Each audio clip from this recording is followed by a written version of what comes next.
शुक्रवार को घरेलू शेयर बाजार में तेजी देखने को मिली, जहां सेंसेक्स 1961.32 अंक चढ़कर 79,117.11 पर बंद हुआ। निफ्टी 50 ने भी 557.35 अंकों की बढ़त का आनंद लिया, 23,907.25 पर पहुंचा। अमेरिकी श्रम बाजार के मजबूत आंकड़ों से निवेशकों में उत्साह बढ़ा है। त्योहारी सीजन के बाद सोने और चांदी की कीमतों में गिरावट आई थी, लेकिन अब अमेरिकी चुनाव परिणामों के बाद बाजार में तेजी देखी जा रही है। 22 नवंबर को 24 कैरेट सोने की कीमत 77,406 रुपए प्रति 10 ग्राम हो गई है। निवेशकों की बढ़ती मांग से कीमतों में उछाल आ रहा है। अमेरिकी न्याय विभाग ने गौतम अदानी और उनके सहयोगियों पर निवेशकों के साथ धोखाधड़ी और रिश्वतखोरी के गंभीर आरोप लगाए हैं। अदानी समूह ने आरोपों का खंडन किया है। यदि अदानी को अमेरिका में प्रत्यर्पित किया जाता है, तो उनके वकील याचिका को चुनौती दे सकते हैं। दुनिया के अमीरों में शुमार गौतम अदानी पर अमेरिका में घूसखोरी और धोखाधड़ी के आरोप लगे हैं। अदानी समेत कई लोगों के खिलाफ अरेस्ट वारंट जारी हुआ है। हालांकि अदानी के पास राहत के विकल्प मौजूद हैं, जैसे कि डीपीए और एनपीए, जिससे गिरफ्तारी से बचने की संभावना है। अमेरिका में अदानी समूह को रिश्वत और फ्रॉड के आरोपों का सामना करना पड़ा है, जिससे उनके शेयरों में 20% तक की गिरावट आई है। एक दिन में निवेशकों को करीब 2.20 लाख करोड़ रुपए का नुकसान हुआ है। LIC को भी 8,700 करोड़ का नुकसान झेलना पड़ा है।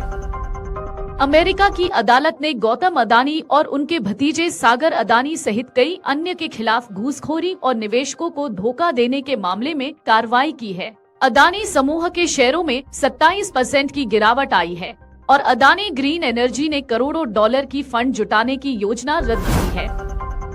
अमेरिकी न्याय विभाग ने गौतम अदानी और उनके भतीजे सागर अदानी पर धोखाधड़ी और रिश्वतखोरी के आरोप लगाए हैं। आरोप है कि उन्होंने भारतीय सरकारी अधिकारियों को $265 मिलियन की रिश्वत दी।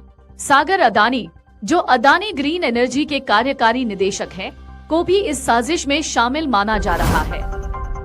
शुक्रवार को घरेलू शेयर बाजार में सेंसेक्स ने 1,800 अंक की बढ़त दर्ज की। निफ्टी 50 ने 23,800 अंकों का स्तर पार किया। अमेरिकी श्रम बाजार के मजबूत आंकड़ों से उत्साहित बाजार में ICICI बैंक, रिलायंस और SBI ने महत्वपूर्ण योगदान दिया।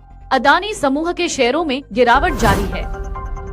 सितंबर में मोबाइल टैरिफ बढ़ने के चलते जियो, एयरटेल और वोडाफोन आइडिया के ग्राहकों की संख्या में 1 करोड़ की कमी आई है।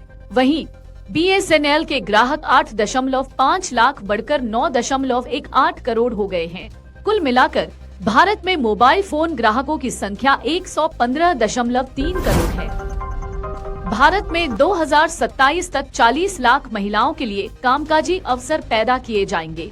फिक्की अध्यक्ष अनीश शाह के अनुसार यह लक्ष्य 3 साल में पूरा होगा। केंद्रीय मंत्री पीयूष गोयल ने नवाचार को बढ़ावा देने पर जोर दिया। महिलाओं की कार्यस्थल में हिस्सेदारी 20% से कम है, जो चिंता का विषय है। आगामी दिनों में जरूरी वस्तुओं, खासकर प्याज की कीमतों में गिरावट की संभावना है। CMI के अनुसार प्याज की थोक कीमतें नवंबर में बढ़कर 5,131 रुपए प्रति क्विंटल हो गई थी, लेकिन अब आवक बढ़ने से दाम कम होने की उम्मीद है। अन्य वस्तुओं के दाम भी स्थिर रहेंगे। भारत की सोलर एनर्जी कॉरपोरेशन के प्रमुख RP गुप्ता ने बताया कि अदानी मामले में एजेंसी का कोई नाम नहीं लिया गया है। अमेरिकी अभियोजकों ने आरोप लगाया है कि अदानी ने रिश्वत दी थी। गुप्ता ने कहा, SICI पर कोई गलत काम का आरोप नहीं है। कार्रवाई केवल राज्य सरकारों के खिलाफ होनी चाहिए। केन्या के राष्ट्रपति विलियम रूटो ने अदानी समूह के साथ हवाई अड्डे के नियंत्रण और विद्युत वितरण लाइनों के समझौतों को रद्द करने का आदेश दिया है। यह निर्णय अमेरिकी अभियोगों के बाद लिया गया है, जिसमें अदानी पर रिश्वत देने का आरोप लगाया गया है। अदानी समूह ने आरोपों का खंडन किया है। राष्ट्रीय राजधानी में सोने का भाव गुरुवार को 1,400 रुपए बढ़कर 79,300 रुपए प्रति 10 ग्राम हो गया है। चांदी की कीमत स्थिर रहते हुए 93,000 रुपए प्रति किलोग्राम पर बनी रही। भूराजनीतिक तनाव के कारण सुरक्षित निवेश की मांग बढ़ने से सोने की कीमतों में उछाल आया है। गुरुवार को घरेलू शेयर बाजारों में बिकवाली और कच्चे तेल की कीमतों में वृद्धि के चलते रुपया अमेरिकी डॉलर के मुकाबले 8 पैसे टूटकर 84.50 पर बंद हुआ। रूस यूक्रेन तनाव के कारण अमेरिकी मुद्रा में मजबूती आई, जबकि विदेशी फंडों का निरंतर बहिर्गमन भी घरेलू इकाई पर दबाव डाल रहा है। अगर आप ये वीडियो YouTube पर देख रहे हैं तो हमारे चैनल को सब्सक्राइब करें और बेल आइकन को दबाना ना भूलें। अगर आप Facebook पर ये वीडियो देख रहे हैं तो हमारे पेज को लाइक करें।